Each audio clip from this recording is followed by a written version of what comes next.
तर विरोधी पक्षनेतेपद द्या अन्यथा उपमुख्यमंत्री पदही रद्द करा, उद्धव ठाकरेंचा हल्लाबोल पाहायला मिळतोय। तर मी मुख्यमंत्री असतानाही घटनाबाह्य बोलायचे असं देखील शिंदेंनी म्हटलंय। उपमुख्यमंत्री शिंदेंनी उद्धव ठाकरेंवर हा निशाणा साधला।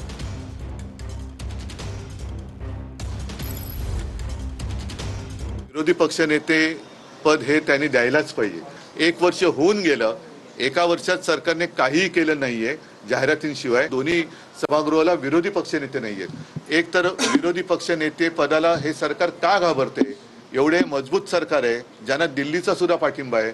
अनेक भ्रष्टाचारी त्यांच्या सोबत घेतले, त्यांच्यावरती त्यांनी पांघरुणं घातलेले आहेत। एवढं पांघरुण बिंघरुण घातल्यानंतर सुद्धा विरोधी पक्षनेत्याला हे सरकार का घाबरते? तर ताबडतोबीने त्यांनी विरोधी पक्षनेते पद दोन्ही सभागृहाची जाहीर केली पाहिजेत।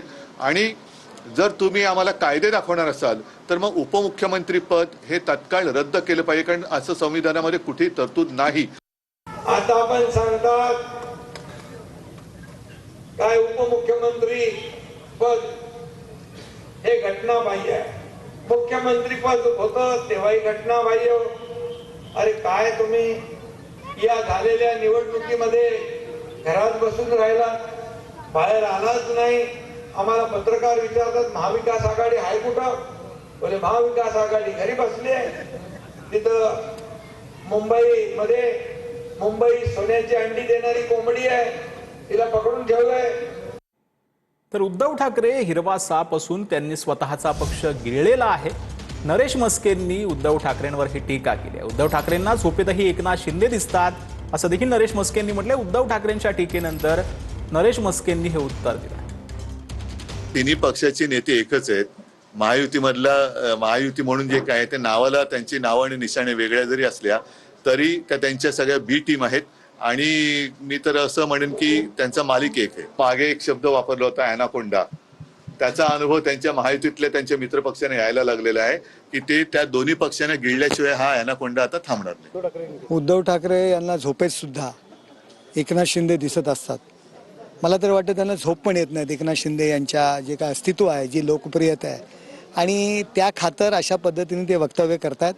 उद्धव ठाकरे यांनी स्वतःचा पक्ष ते स्वतःच हिरवा साप बनलेले आहेत आणि स्वतःच तो गिळलेला आहे।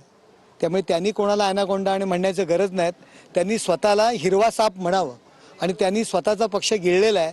त्यामुळे त्यांनी इतर पक्षांची काळजी करू नये।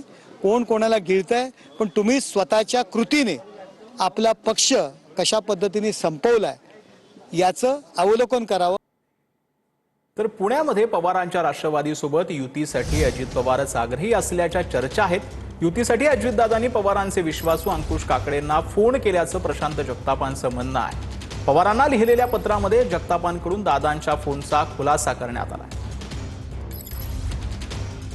या संदर्भामध्ये शेवटी कुठलाही राजकीय पक्ष माननीय अंकुशांना काकडे आमच्या पक्षाचे ज्येष्ठ नेते आहेत, शिवाय पुणे शहरामध्ये सर्वश्रुत परिचित आहेत। त्याच्यामुळे अशा प्रकारे कुठल्याही राजकीय पक्षाचा नेता कुठल्याही राजकीय पक्षाच्या नेत्याला कॉल करू शकतो। त्याप्रमाणे दादांचा फोन त्यांना आला असेल, त्या संदर्भात दादांनी अशी आघाडी करा अशा प्रकारची इच्छा प्रदर्शित केली असेल तर वेगळं वावगाव असण्याचं काही कारण नाही। पण त्याच्यानंतर पक्ष म्हणून जी काही भूमिका मांडली ती आम्ही मांडलेली।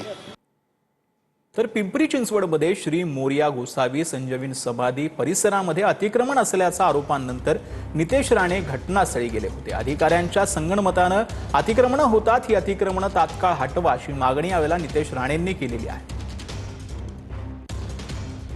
मंत्रालयावर खुर्चीवर बसल्यानंतर काय काय करायला हवं ते पण डोक्यात घेऊन इथून चाललोय। तुम्हाला सुरक्षित ठेवणारे लोक आज मंत्रालयामध्ये बसलेले आहेत। कोण ही मस्ती करणारे लोक आहेत, चादर चढवणारे लोक आहेत, त्यांना माहिती आहे आमच्या मागे पुढे काहीच नाही आणि आम्ही काय कोणाला घाबरत नाही। म्हणून जे जे कोण अधिकारी आहेत सगळेच नाही, काही मोजके असतात आपल्यातलेच।